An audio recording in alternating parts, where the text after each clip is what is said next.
Hello, everybody. It's Dr. Eric Balcavage and Dr. Erica Riggleman for another edition of the Thyroid Answers podcast. And we have a dynamic duo. We have 2 for 1 today, a special, right? Like you would get at the grocery store. And we have the dynamic duo from Thyroid Refresh. So we have Dana Bowman and Ginny Maher, right? And they are here to talk to us today about Thyroid Refresh, what it is, tell us their story, and also to tell us a little bit about Thyroid 30 and explain what that is. So ladies, thank you so much for coming on to the podcast today. So great to have you guys on. Thank you so much for having us. It's such an honor to be here. We've learned so much from your show. So thank you both for having us on today. Awesome. We appreciate that.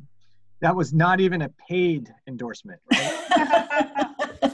Totally sincere. So right off the bat, you guys, there's so much to talk about for you guys, and I don't want to do you injustice by just reading off your kind of bios. We're going to put those in the show notes, but can you guys each give us a little background about your story? I mean, you each have Hashimoto's. You got into this world. There was obviously some frustrations, which led you on this journey that you're at, and now at Thyroid Refresh. So can each of you give us a little bit of background about yourself, your story, and what led you to Thyroid Refresh? Sure. Do you want to start, Dana? Sure, absolutely. So I was diagnosed about 7 years ago with Hashimoto's. I was correctly diagnosed, which was amazing because I was living in Costa Rica. My family and I picked up and moved sight unseen from Texas. We had never been to Costa Rica, but we decided just go. So we did. We didn't speak Spanish. It was crazy. And after learning, a lot about this, I realized that I was correctly diagnosed, and that was very strange because here I was living in a third world country, and I actually had a doctor who was trained from Colombia, but he was a TICO, which is what they call themselves. He correctly diagnosed me, and he did an in-office sonogram. Is that what it is? Or ultrasound? Ultrasound, probably. Ultrasound, thank you. Sonogram is different. Okay, yeah. So anyway, and he did it in an office, and he said, you have Hashimoto's, and here's your pill, and here's your readouts from the ultrasound, and we'll see you back when you need, an adjustment, or that was it. And for me, I was happy. I wasn't asking questions at the time. I was perfectly, like I said, happy to just get my pill and go on my way. I was a Zumba instructor. I was leaving the next day for a Zumba convention in Florida. So I was like, okay, give me my pill. Let me get on the road. I'm going to be happy. I didn't know much about the thyroid. I thought I would just kind of do a little research. He said it's low, it's hypothyroidism, low thyroid. So, okay. So I go and I do my Zumba convention, and I'm tired, extremely tired. I didn't really think it was going to be like a super pill. But I don't know. I guess I kind of didn't think I was going to be that tired after seeing the doctor and taking my pills. But I was, and I got worse and worse. And I kept teaching, and I started teaching aqua Zumba, which is a lot harder on your body than just regular Zumba. And I just kept going for it because we also heard a lot of the thyroid patients here, exercise more, eat less. That's what you do. That's how you do it. And so that's what I did. And for the next year, that was kind of the diet I followed, and I got worse, a lot worse. My symptoms got worse, and I felt worse. And every time I would exercise, I would have a fever after and a headache. And I was like, this doesn't make sense. This is good for my body. And it was very confusing. And finally, at that point, I started going, I kind of even had the wherewithal, even before that, I guess I didn't, but the wherewithal to say, why? And this can't be right. And there has to be more. And so I started asking the questions, and I got online, and the world blew up, right? Yeah. This was when there was all these Facebook groups, kind of just starting, and everybody was welcoming, and we were all trying to kind of figure out how this Facebook group world was going to go. And I started following some people and realizing that I needed to probably try some different medicine. And so I couldn't get it in Costa Rica. So that was a little frustrating. And at that point, I felt isolated. So I thought, I'm just going to start a blog, right? That's the natural thing you think of. I'm just going to start a blog. I had never done anything like that before. I didn't know anything about WordPress or any of it. So I had to learn, and Thyroid Nation was born. And so far, now that we've been back in the States, and of course that was 7.5 years ago, I've obviously learned a lot about my life and my health and my thyroid. I learned that it was more about lifestyle. This was something the doctor didn't share with me. He said Hashimoto's. He didn't say autoimmune. He didn't say lifestyle. He didn't say gluten. He didn't say adrenals, right? And so I didn't know any of that. And then I started, like I said, asking the questions, and I'm better. I'm better with where I'm at. I'm better in the fact that I'm not back to normal or even better than normal, but I'm okay because I feel empowered because I have the information, and I'm on my way, and I'm on the path, and I'm taking the steps, and I'm doing the things. And the part that feels really good for me is that, there's all these pills and there's all these tests and there's, supplements and all the stuff that you need to do. But there's simple things that I can do that I have implemented that do make a huge change. And that feels empowering. My water is better. What the kind of water I drink is filtered. I don't have fluoride in my toothpaste, and I'm watching the things that I put in my body, and I'm trying to get out in nature to balance all the technology that we're, used to having for convenience and because we love. And so I feel good about all of that. And I will get there.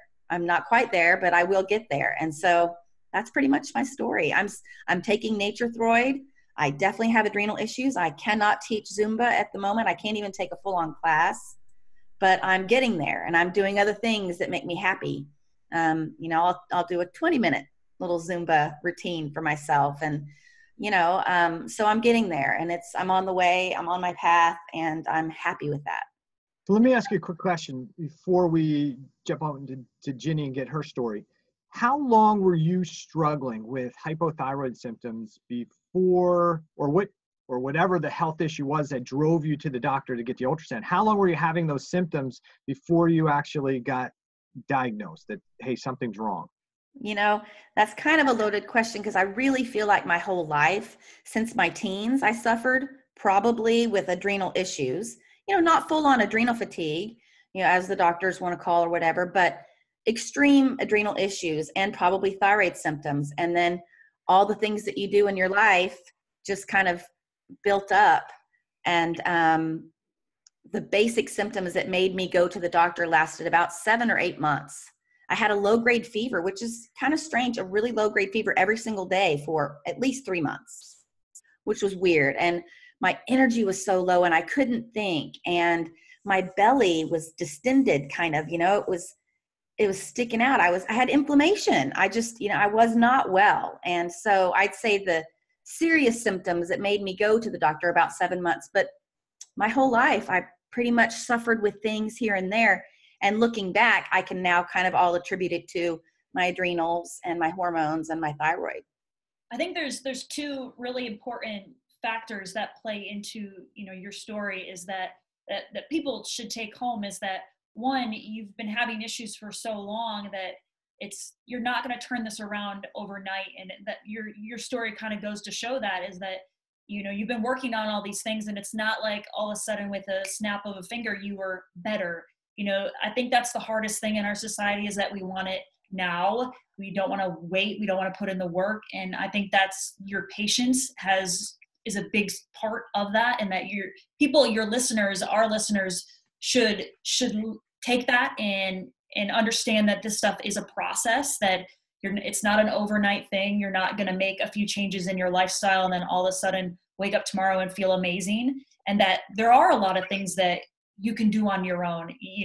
We try to preach that on the podcast, is that there are things that you can do outside of going to a practitioner and having to pull, your wallet out to pay for the expertise. Some patients need that, but there are a lot of things, diet wise, your environment, just being aware and looking at all that stuff, I think is really important. And if the listeners can take that and look at their own lifestyle and just have patience, I think that's really important.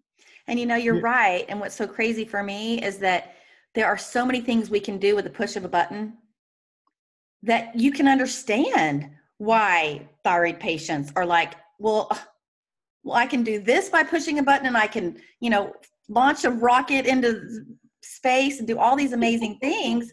Why can't I just take a pill? I mean, and you understand it's frustrating, and it's it's a hard thing to digest. It's a hard pill to swallow, that there's no quick pill. Yeah, no pun intended, right? Right. It's a hard pill to swallow. So hey, let me just kind of tailor onto that a little bit, build onto that a bit. And I think one of the key things too in what you said was, and we talk about this on the podcast all the time, and the philosophy that we try and get out there is that hypothyroidism is really a cellular event. It's really about what's happening in the peripheral cells, right? The reason people have hypothyroid symptoms is because they're not getting sufficient T3 to the receptors inside their peripheral cells. In the story, that's the reason that you have the hypothyroid symptoms to begin with. And I think the really important thing, one of those real important things that you said was, hey man, I was struggling with symptoms for a while. I just didn't realize what they were, probably, right? But I've always had the symptoms. And we look at the thyroid issue sometimes in these symptoms like, oh, okay, now the gland is dysfunctional. That must be the problem. It's the gland. And ultimately, it's some type of stress response is causing that thyroid hormone to become deactivated, right? And that triggers a lot of our symptoms. So that's a big story for us on our podcast, and what we're trying to explain to people, that we don't always want to look at this like how the body went out of control and made a mistake. And reality is there's some type of stress response. And that's why the things that you said, that you were saying, like, hey, I changed my diet, and there's things that I can do. And that's what Dr. Erica was saying was, hey, there's things I can do that can help me feel better. Right. Because those are things that are helping to reduce that stress response on the cells and tissues. So I'm glad you brought all those things up. But I want to get to Ginny and her story too, because you guys are partners here, so we got to give her a little bit of love too. So, Ginny, can you mind giving us like your background, your story? Sure. And I just want to kind of continue on with what you were just saying too. My son the other day said, Mom, and the poor kid, he's 7, and I've probably struck the fear of God into him about not swallowing toothpaste or mouthwash or anything like that. Because I said, when I was a kid, I grew up in a house where we didn't have any sugar, no candy, and so I would like go to my friends' houses, and I knew who had like the best candy and junk food stashes, right? And when I would get, when we had stuff like the bubblegum flavored mouthwash and I was a kid, I might have drank a little bit because it tasted like candy. Yeah. And so I was telling my son, you cannot swallow that stuff. It has fluoride in it, and that is bad for you. It's a thyroid suppressant. And I did that when I was a kid, and I think it might have something to do with this. And he said the other night at the dinner table, Mom, well, it's because you swallowed the mouthwash, right? That's why you're hypothyroid chef now, right? And I was like, well, I mean, the short answer is yes, but the real answer is it was that plus 1,000 other things. Right. The stress, the lifestyle, traumatic events from childhood and adulthood. I mean, all kinds of things come into play. So, I'm with Dana in that I, from a young age, felt like something is not quite right with my metabolism and energy. It's low. Like I've been tested numerous times for hypothyroidism before I was actually diagnosed, because I was like, what is going on here? I was diagnosed shortly after my son was born, about 2 months after he was born, I think my doctor just said, let's go ahead and test you. I mean, I didn't even think about it. As far as having major symptoms, of course I was exhausted. I was nursing a newborn and recovering from a C-section. So I just sort of expected to be dog tired all the time. But sure enough, the results came back and she said, you have hypothyroidism. We just put you on some levothyroxine, synthetic thyroid hormone, and it's very manageable. And that's basically all you do. And I was like, okay, all right. So I took that for 4 years, and every year I would go in and, get checked up and have my levels retested, and we would adjust if need be. And I would tell her each year, I just don't feel that great. I mean, I know my levels are correct and everything, but I really feel tired. I mean, I'm tired from the time I wake up in the morning until the time I go to bed at night. I'm sick all the time. Like, this is not like me. I used to have what I felt was a really strong immune system. I didn't get sick that much. If I did, I bounced back pretty quickly. Now I was going into 2-3 months of almost constant illness, virus to virus to virus, multiple rounds of antibiotics, all kinds of stuff, just sleep issues, not feeling like I would try working out. I was struggling to lose weight. So I'd try following my doctor's advice and exercising more and eating less and just feeling more and more tired. I've never reached that point of feeling like it's working and I feel more energized now. And finally, I kind of hit rock bottom. This was about 4 years in, and it had really started to affect my life, and I mean, this was the first 4 years of my son's life of just feeling kind of tired and sick all the time. And I was working as a cooking instructor, and I had mentioned to the class I was teaching on it was like a holistic nutritionist cookbook was the theme of the class. And I had mentioned to the class that I wasn't doing a lot of the more traditional, any kind of cooking classes anymore, that I had really had to start focusing on health-oriented cooking because I had hypothyroidism and was starting to make correlations between what I ate and how I felt. Like, I noticed through trying to cut calories, I cut grains out, and all of a sudden this debilitating brain fog that I had, I mean, it was so bad sometimes I felt like I couldn't operate a car. It went away within like a week of eliminating grains. So I'm starting to make these correlations, even though my doctor every year I'd say, are you sure? Are there things I should be eating? No, it doesn't really make that much of a difference. So I, sure enough, mentioned this to the class that I had hypothyroidism, and it was a class of about 20 people, and 2 women came up to me after, which is like statistically on par for how many women have thyroid disease, right? It's about 1 in 8 women, or 1 in 10 Americans, they say, has thyroid disease. Women are 5 to 8 times more likely to have a thyroid issue. And they both came up to me and said, oh, you have to read this book and this book. And, oh, well, I've eliminated, these things from my diet, and it's made a huge difference. And one of them said, my sister and I both have this, we have Hashimoto's, and you should get tested for that if you haven't already been tested. And my sister and I eliminated wheat, and only wheat, from our diet. And we ended up getting off our medication. And it was like, what? How? I mean, I'm a curious, autonomous learner. How did I not know this? I just was so trained, I guess, to not question my doctor's advice, to be frank. I put my trust in her. And come to find out, there was a lot she wasn't telling me, is the short of it. Well, what's funny, Jenny, is you said, just really quickly to jump in, you were curious though, because you kept asking. Right? Like, I did every year. Like, are you sure? What about this? What about gluten? No, it's, I mean, some people might try paleo or, but it doesn't really make that big of a difference. It's really just, the levothyroxine, making sure that your TSH is in the normal range.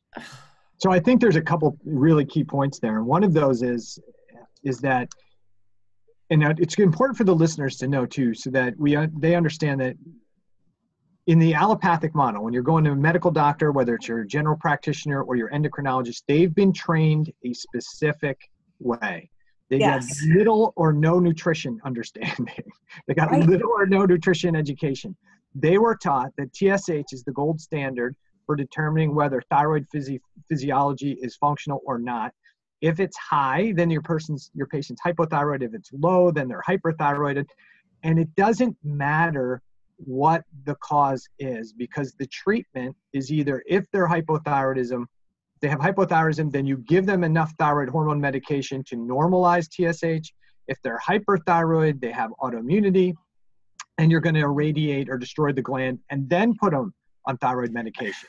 And so the reality is, I think sometimes I do it too, and their doctors are not bad people. No. Okay. It's a broken model, right? And I know you weren't saying this, Ginny. I just want to make sure that people understand that, because I love my doctor. Or your doctor is probably a great person, right? And they're probably good at doing what they've been trained to do, which is read a lab report that says high or low and provide the prescription to bring that back into normalcy.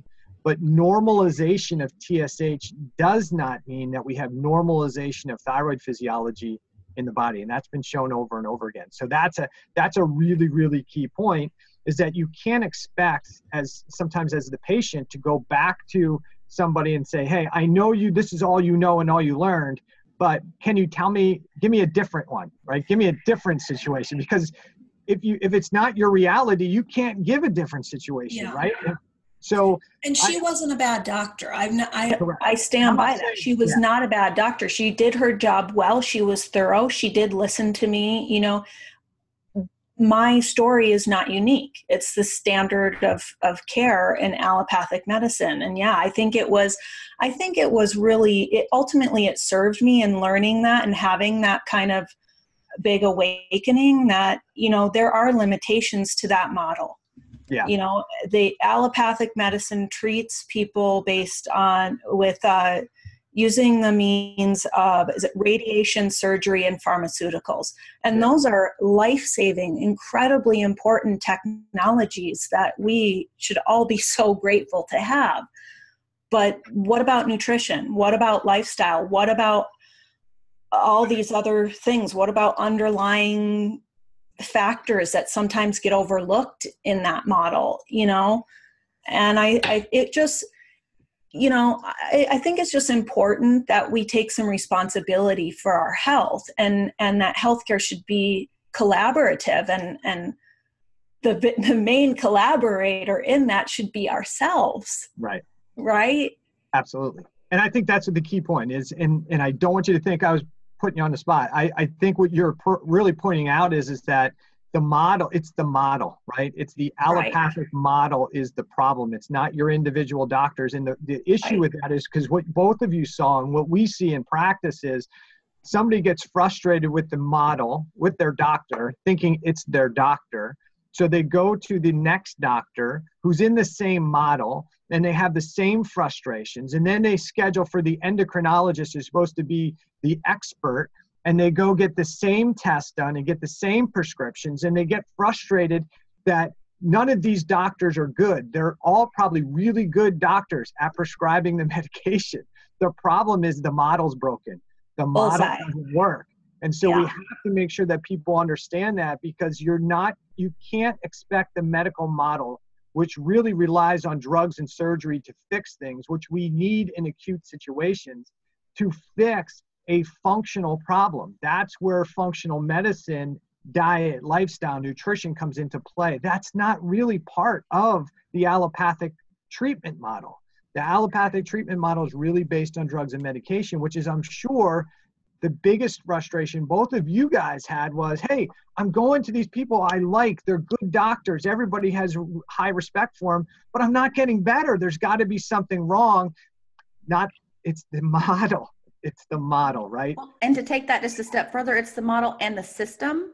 Yeah. Because I was just at a doctor yesterday for my daughter, and we started to have a conversation about vaccinations because she's asking me all these questions. And I just share with her that I'm not a huge fan of vaccinations, but I'm sure they have their place.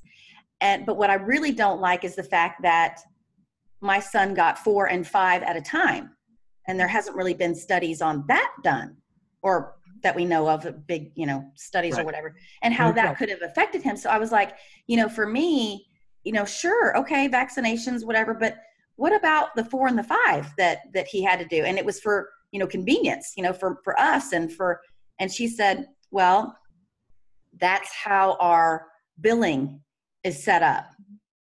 That's the only way we can do it, to bill and insurance and that whole thing.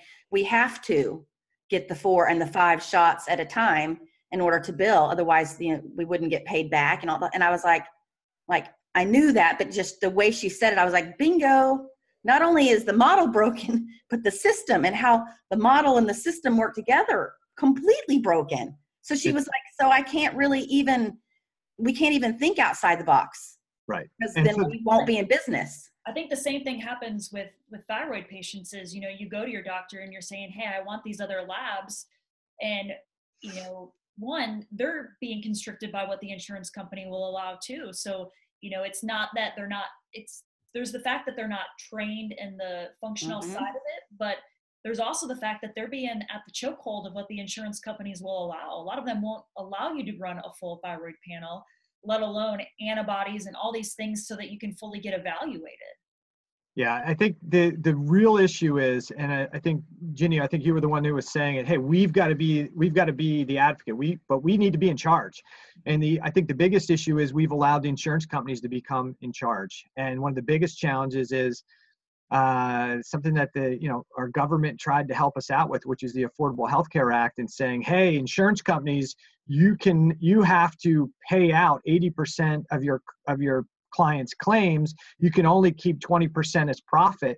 And that way it was thought that the insurance companies would spend, more, give us more care if they could only keep 20%. And what that really has done it's really backfired, right? Because an insurance company now can only make money on the 20%. So what I think and feel is that whole model has allowed the insurance company to continue to pay for ineffective care because it pads their bottom end. If your premium's only $100 and the insurance company is only willing to pay out $80, they can only make $20.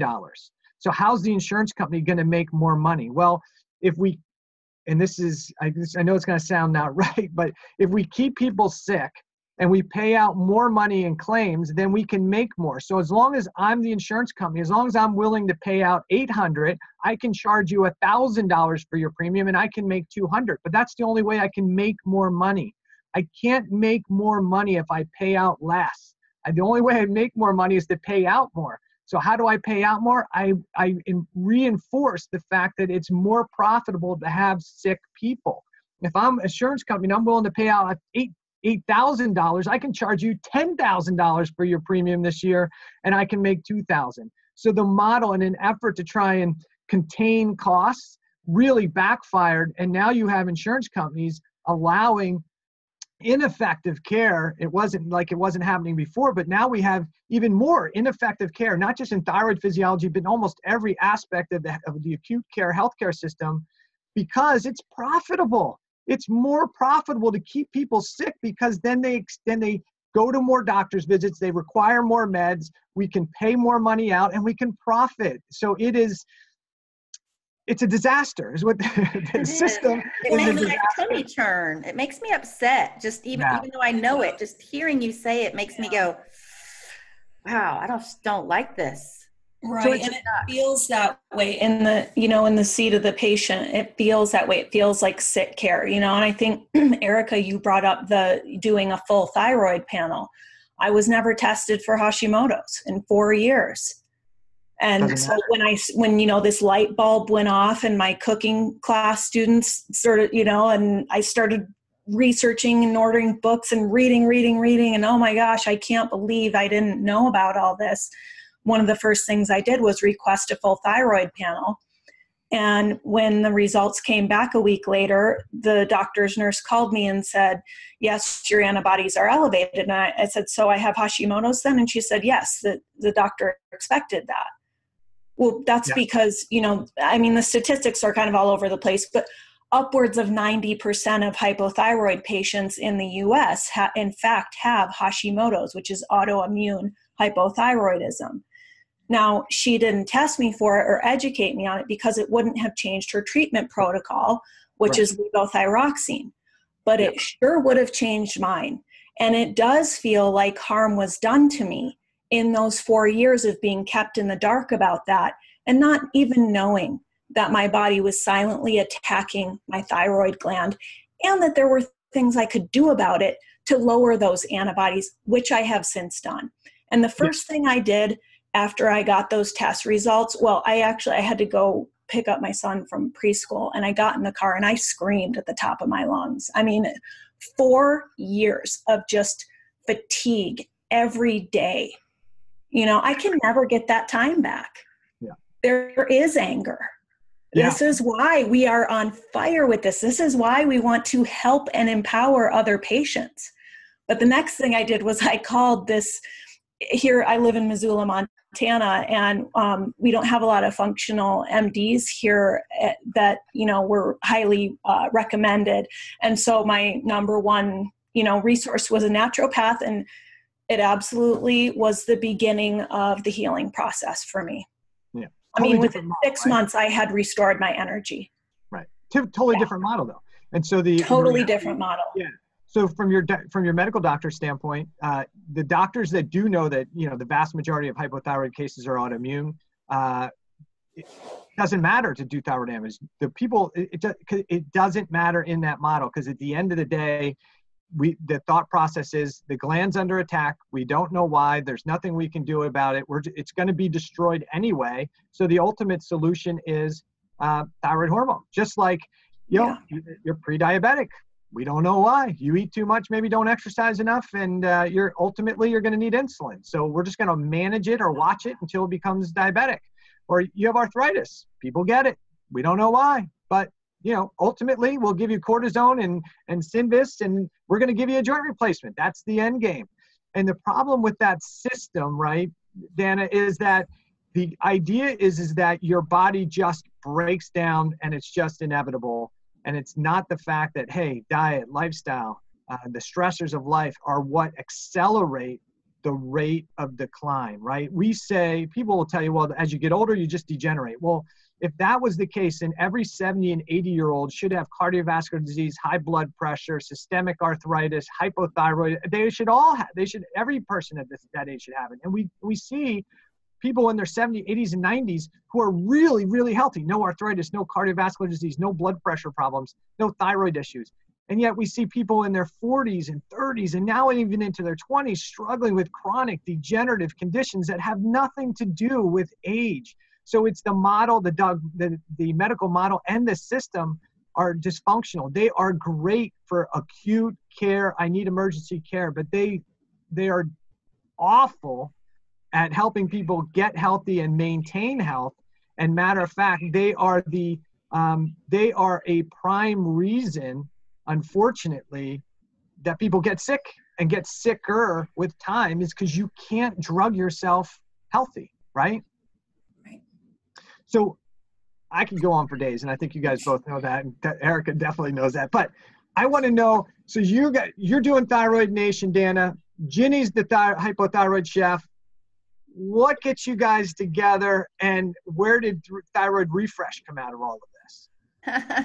That's a great story. I'll start. Jenny's pretty good at finishing the story. I had Thyroid Nation because, like, as I said, I felt alone and isolated. Here I am in this country. I can only get one medicine, the kind of medicine that I don't take now that does not help me, which is just the T4 medicine. I'm not a converter, or was, not very well anyway. And so I was like, I've got to do something. So I started Thyroid Nation, and it opened the door to so many people worldwide that were having this issue. And it opened my eyes, and it made me, question things. And then I thought, well, if I can do this, then I can empower women. I can share their stories on my site. Maybe other people will learn from it, and it will grow. And then, we'll be asking questions as opposed to just taking the pill. So I did. I started it. Then I started a radio show, Thyroid Nation Radio podcast, and had some amazing experts. Didn't know about you at the time, but of course you would have been a highlight, sir. And met all these people and just had an amazing time. And we were growing and growing. And I saw Jenny on Twitter, and she was hypothyroid chef. She's a cordon bleu trained chef. She doesn't always say that. I always try to, because it's pretty incredible. I was like, hey, that'd be kind of neat to have some recipes that are specific for thyroid health on the site. So I just reached out to her, and as they say, the rest is kind of history. Mm-hmm. Awesome. Yeah, you finished, Jenny. You give the rest of the story. Well, I had been I had a recipe blog for a while. I'd had a couple, actually. My most recent one was called the Sunday Dinner Revival, but it was sort of gathering cobwebs after my hypothyroid diagnosis, because I felt like I really had to completely redefine my relationship with food as a chef. Like, it was my art. And I had this color palette that was infinite. And suddenly, especially after I started learning about, some of the dietary triggers and food sensitivities that can, worsen hypothyroid and Hashimoto symptoms, that palette of colors got more limited. And I knew I was going to be on this journey. I was already working as a cooking instructor and loved writing about food. And so I thought, why not start a blog that has to do with this? Because I'm not really finding like thyroid friendly recipes out there. And I just want to share what I'm, just kind of a first person, like, this is my journey. I want to share what I'm learning, and I want to share what I'm eating and things like that. So that's how I started Hypothyroid Chef. I'm not super active on it now because Dana and I met and we started, chit-chatting and kind of hit it off and started throwing ideas around. And I actually was getting ready to sign up for this, kind of like a generic health challenge that was like whole life, whole health oriented. And I had done it a couple times I had, been on this like sort of intensive healing period with my Hashimoto's. And it really helped just to know I wasn't alone. Even though, I played on a team, no one on my team had thyroid issues or autoimmune issues. It was just nice to like check in with other people every day and to have the accountability of this system. And I said, Dan, I'm about to sign up for this again. Would you like to do it with me? We could be on a team, and it's really helped me. And, I'm telling her about it. And I'm like, God, I wish somebody would do this for thyroid patients. It'd be so nice if we could like be on a thyroid team, And that was like the lightning bolt that sparked Thyroid 30, our 30-day wellness adventure. And we were both just like, man, we should do that. We should put that together, because the whole model is about accountability, motivation, scoring, diet and lifestyle so that you can optimize your health, right?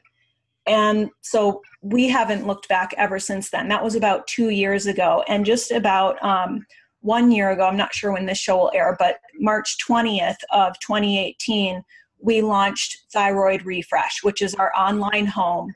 We call it like a living thyroid lifestyle magazine. So our members get like a subscription newsletter and access to all these exclusive tools and information. There's a lot of free stuff on there too, but we really wanted it to be ad-free so that we could work for our members and stay true to our mission of, really just providing the answers that they needed. And so we do, for our members, we do charge a small monthly membership fee or annual. And that became our home that we knew would house Thyroid 30, which was our main primary brainchild and reason for, partnering together and working so hard to, try and create something that not only did we think it would help people, we knew it would help us. We were like, we need this, and I can't even. Thought it would be fun. And we wanted to add some fun. Yeah. Like, this is a lifestyle. It's not a 30 days and you're good to go. This is an ongoing, lifelong journey. The quest towards optimal health is lifelong. That's true for anyone. And for most of us with thyroid issues, they are lifelong, right? I mean, so we wanted this to be something that people could come back to when they needed a tune-up, when they needed to get remotivated, if they were just starting out. We wanted it to be beginner-friendly. And so we created this 30-day wellness adventure that helps people do just that and basically implement those thyroid-specific diet and lifestyle changes. So, and it's been so fun and we've learned so much and had a lot of fun together. And we both bring such different things to the table, but, complementary. So it's just been such an incredible experience. Awesome. So when you're looking at the Thyroid 30, and obviously you said that there's lifestyle, there's diet that they talk about. What specific types of foods are you promoting on the Thyroid 30? Well, we wanted it to be really customizable for people, because one of the first things I learned when I started Hypothyroid Chef is there really is no one specific thyroid-friendly diet. Everyone is bio-individual. They have unique dietary needs and sensitivities, unique maybe micronutrient deficiencies, things like that. So it really depends on the person. And so there's a lot of, I think education that needs to happen. There's a lot of you kind of have to be your own guinea pig and see what works for me. What does my body tell me when I eliminate a food and then reintroduce it? So for somebody who's just starting out and they're maybe on the standard American diet, when people sign up for Thyroid 30, they can choose from 5 dietary levels. And that level 1 is just going gluten-free, which is a really popular option for our players, because when you're eating the standard American diet, that can be pretty overwhelming just to eliminate gluten. So, or not only is it that, but it's like everything's so overwhelming.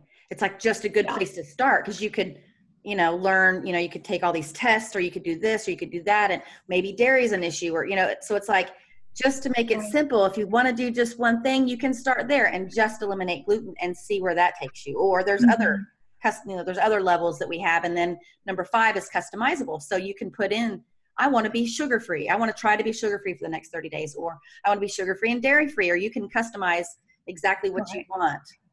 It's about doing what's right for you at this point in time. And we, if we preach anything, it's not one certain way, but it's like baby steps. You're going to be more successful in making sustainable long-term life changes. This isn't a 30 days and forget about it, or a 30-day quick fix.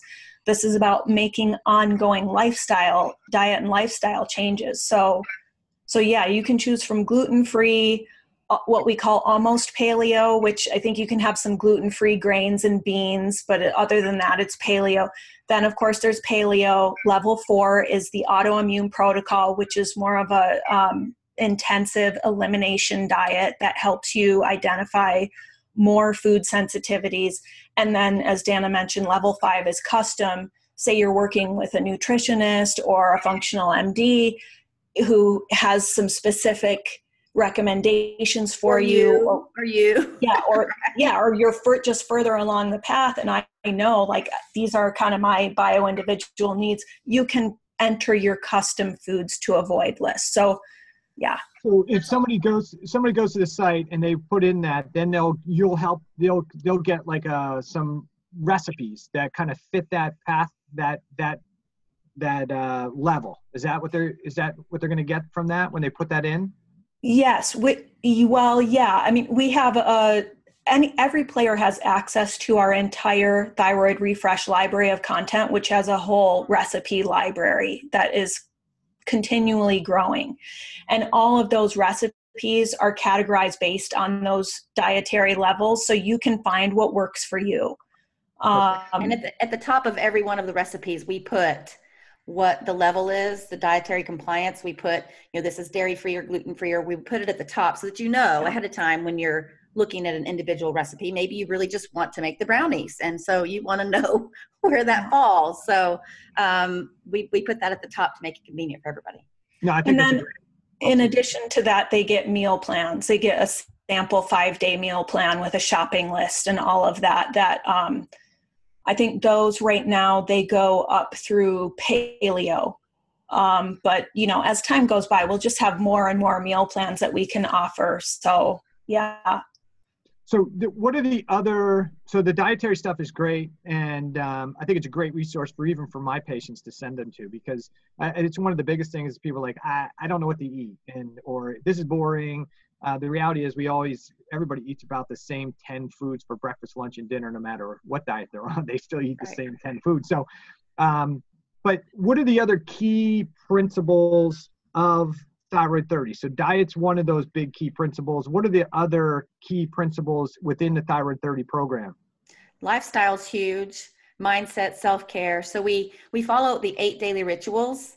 When you're playing the game, that's how you score yourself, which makes it really, really fun. I mean, for me, that's one of the things I bring to this is I want it to be fun. It's like Jenny said, this is a journey.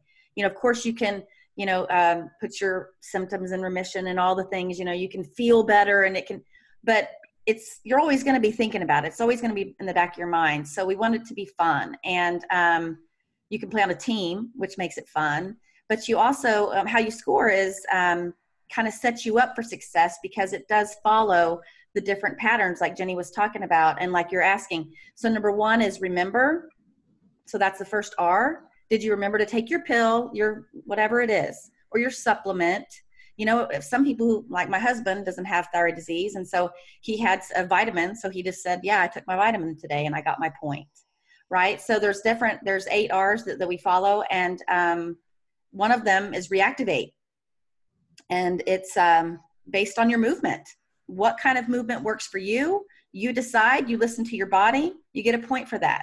There's another R, rejuvenate, and that's a self-care type of, practice that you kind of need to introduce as a thyroid patient. You really need to have some self-care. You need to take time for yourself, even if it's just a few minutes a day. Reduce the things in your life that aren't serving you, toxins and makeup and all kinds of yucky stuff that we have, what am I forgetting, Jenny? Repair. Did you did you take one small action each day to support your gut health? Relish is, did you connect with your teammates today to support and be supported? I think, people have a tendency to kind of undervalue that community aspect, but it's huge for the people who participate in that. That's like very powerful. And then recharge is the 8th daily ritual. And that is you set a sleep goal for yourself, a specific sleep goal. So mine was 7 hours. Did I get 7 hours last night? Yes. Then I get my recharge point. So there's those 8 daily rituals. You get up to 10 points a day.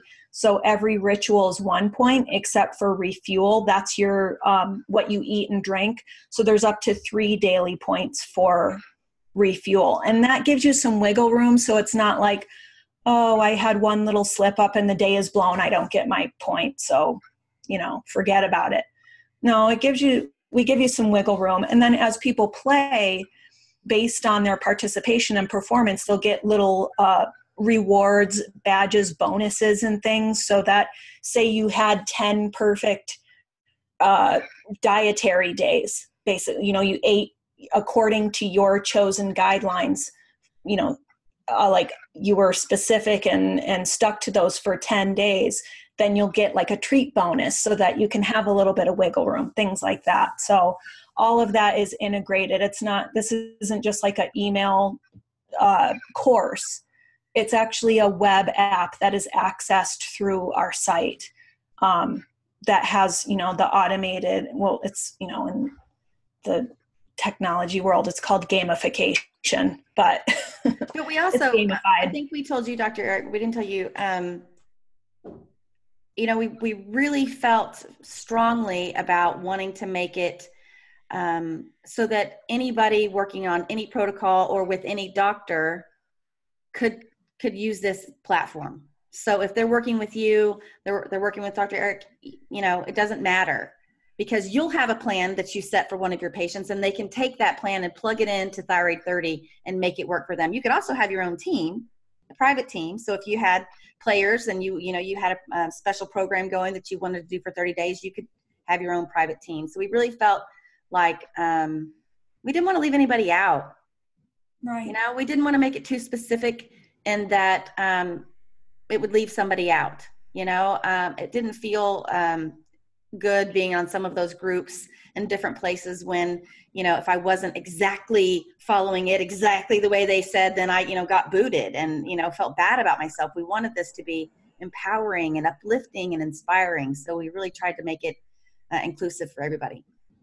So the focus really of the of the program, right, of Thyroid 30 is really, and Thyroid Refresh is really to have a platform, to have a community, to be encouraging. It's not providing medical advice or functional medicine advice, I should say, but what it is trying to do, and this is why I think it's important that we just kind of make sure people understand what it is. This is a resource for you as you're working either on your own or you're working with a functional medicine practitioner, or if you are the functional medicine practitioner and you have all those common questions that your patients have. What do I eat? And what shouldn't I do? And I need more recipes. And I need, what about this? What about that? It gives them another resource to find those things. Actually makes our job a little bit easier so that we can send to our patients, hey, look, here's a general autoimmune process we want you to, or the dietary stuff we want you to follow. You're going to need lots of resources. I don't have unlimited resources in diets, but there is a great place where you can go to have a little bit of a community that you can kind of make this a little bit more entertaining so you don't feel like you're on your island. You can get the recipes, you can get the encouragement of others. And so this is a benefit not only for the people who are struggling with hypothyroidism, but from the clinician standpoint, it's a great resource because it's flexible. They can move into a program. There's lots of things that just kind of make our process a little bit easier. Is that fair to say? It is. We're gonna take that little clip and we're gonna put it on our site. That was perfect. Thank you. And we didn't pay for that or anything. But really, it comes down to something we say all the time. The doctors and the experts provide the what, and we give you the how. You know, we show you how to do it. We give you the meditations, the qigong videos, the dance videos, the breathwork videos, the recipes, the articles, and so we kind of give you the how. We do have an advisory board of experts and an amazing team of contributors, also expert contributors, because we can't be in the, this thyroid realm without having some content that answers those basic questions. Well, what tests do I need and things like that? So, like Mary Showman, amazing New York Times bestselling thyroid expert and author, is on our advisory board. We have a team nutritionist, we have a team life coach, we have a team psychotherapist. We have a lot of expert resources to lean on for content. But I think you said it perfectly. We did. That was brilliant. We didn't set out to replace anyone's doctor's advice, but in this process, you go to your, ideally you find the right doctor, you go to your functional MD, integrative MD, naturopath, osteopath, whatever it is, and you get all these recommendations for, okay, we did this testing, here's what I think you should do, we make this plan, and then they kind of send you on your way. I mean, how can you as a practitioner provide that daily, check-in? Did you take your supplements today? Did you eat right? Did you move your body at all? Did you do anything for your self-care? This provides that framework so that people can take your recommendations and implement them successfully so that they can feel better and make those lasting life changes. I think the accountability is amazing because huge. I have thyroid patients that, I may maybe see once a week, maybe every couple weeks, maybe once a month. And, that one little reminder, they're like, oh yeah, I forgot I was supposed to be doing this, or, oh yeah, I forgot, to do this, or I'm glad you reminded me, I need to start doing that. And so that daily reminder and then the community, I think that's another huge part. A lot of people who suffer from thyroid issues, feel isolated, they feel lonely, they may be depressed, they want to, they may not have anybody else who feels like they understand them because maybe their doctor has told them that maybe some of this is in their head. So they already have that kind of emotional burden, if you will, and knowing that there's other people in the community that has the same issues and is there to support them. I think emotional healing goes a long way with the whole thyroid healing process. You're so Absolutely. right. I'm so glad you brought that up. We've been interviewing people. We just finished our winter wellness adventure. And so we've been interviewing some of the players. And Dana and I just talked to someone last week who was a thyroid cancer survivor and, you just take your pill and your levels are normal. And so you should feel fine. And anything else is, she kind of got dismissed. And Right. she lives in North Carolina on a farm. She has horses and chickens, and she needs to be out there caring for her animals and helping. And she was like, I could not get off the couch, and my joint pain was so severe. And I just, I kind of started reading, and I really wanted to try going gluten-free. And so I saw Thyroid 30, and I was like, what the heck? I'll give it a shot. And she said, this is restored my quality of life. I can not only be out there working with my horses every day, but I can do it without horrible joint pain and inflammation. And I didn't even realize how much gluten was a factor for me. This is her words, but those stories, we hear them all the time.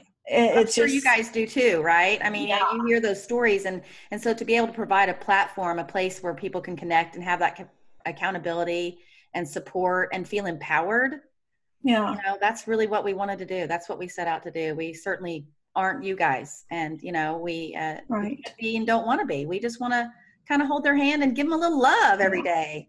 We're all about the empowerment piece, like you can do this, and we're going to help you take those recommendations and do this so that you can reclaim your life from this thing. Yeah. Right. And I think that's the key. I mean, people have to realize that there's a lot of people in the same boat as they are. I mean, and I think, Ginny, I think you threw out the stat. I mean, it's like 1 to 2 of people out of 10 are said to have hypothyroidism. I think, which is what the national average is. It's like 10%.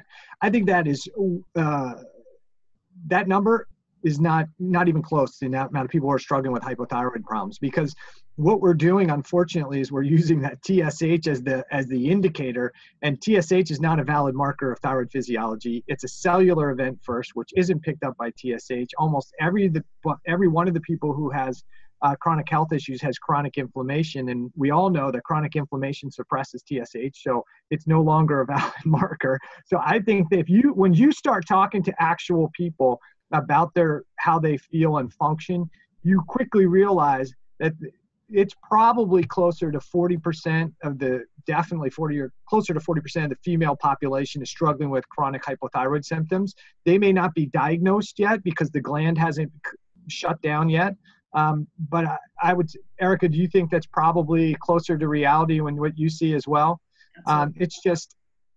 It's unreal how many people are struggling, and we tell them, oh, no, you have high blood pressure. No, you have high cholesterol. Nope, you're insulin resistance. Well, guess what? If you have those things going on, more than likely your thyroid hormone's being deactivated cellularly. So you have a hypothyroid state going on.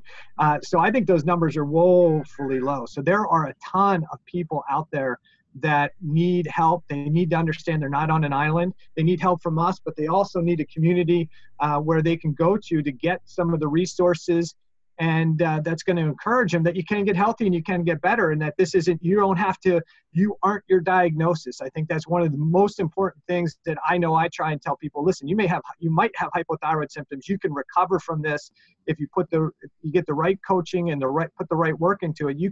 I've seen patients that have come off thyroid medication, thyroid antibodies, they get their quality of life back and their function back, and not because we gave them more thyroid hormone, but because we actually addressed those root cause issues that you guys are talking about on the site. I've got a couple more R's for you for that site. We can talk about that offline, but there's definitely there's a need for a community that's focused on healing and repair and not just wallowing in despair. You know what I mean? So. I think that's some of those Facebook groups for thyroid, and whether it's fibromyalgia or thyroid, some of them can get pretty. You're pulling everybody else down with you. It's a lot of negativity sometimes, and instead of encouraging people, sometimes it's just about talking about people's problems. And I think sometimes they can be a great asset for some patients, but I think other times it pulls people down. And so I think that, the positivity in your point system, I think is great. And I think it's also great for people who don't even have thyroid issues. Let's say your sister or your mother has had thyroid issues, and maybe you don't ever want to get there and you want to prevent that. I mean, all of these necessary things can help keep your thyroid healthy. It doesn't have to just be getting your thyroid health back. It can be preventing things too. Yeah. Love Right. that. Thank you. Man, you They're all guys are general- awesome. We're They're gonna all start general health paying you. principles, right?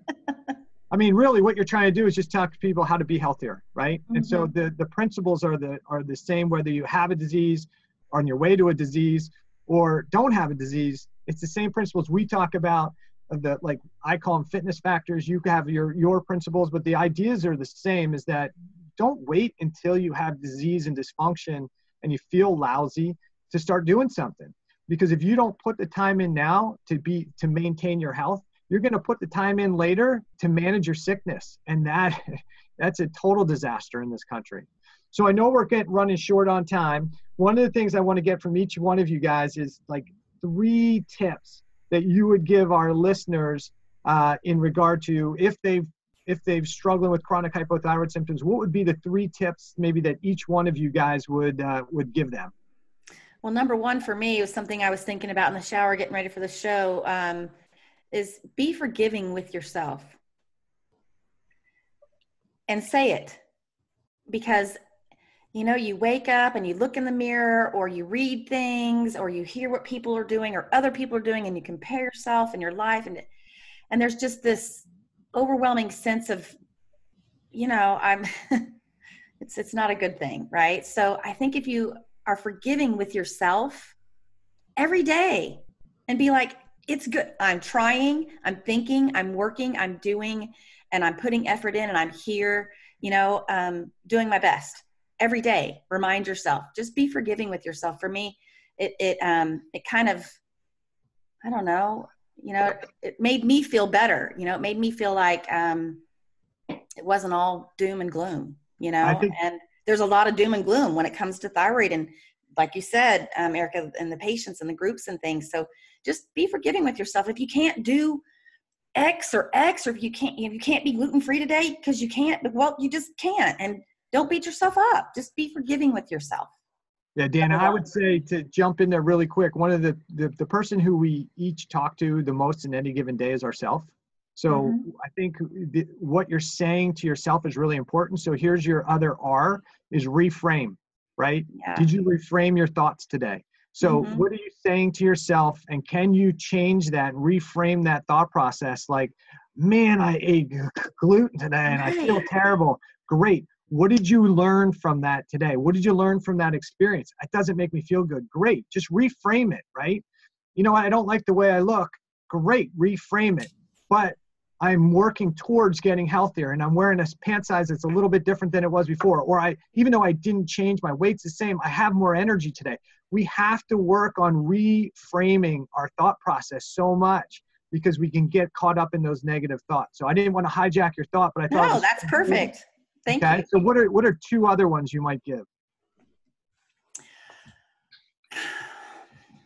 Well, it's one of the R's we have right now, but don't, the power of sleep is so powerful, and don't dismiss it.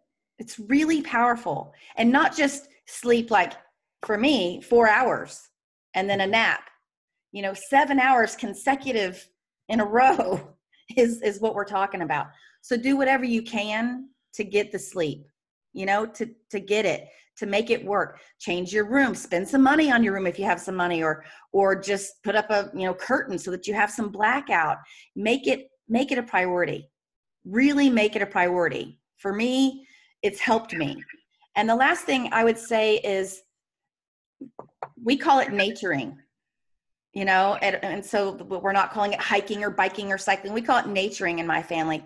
Get in nature, whatever you have to do. If you're right in the middle of New York City and you're listening to this right now, go buy a big, bucket and put some dirt in it so you can stand in it every day.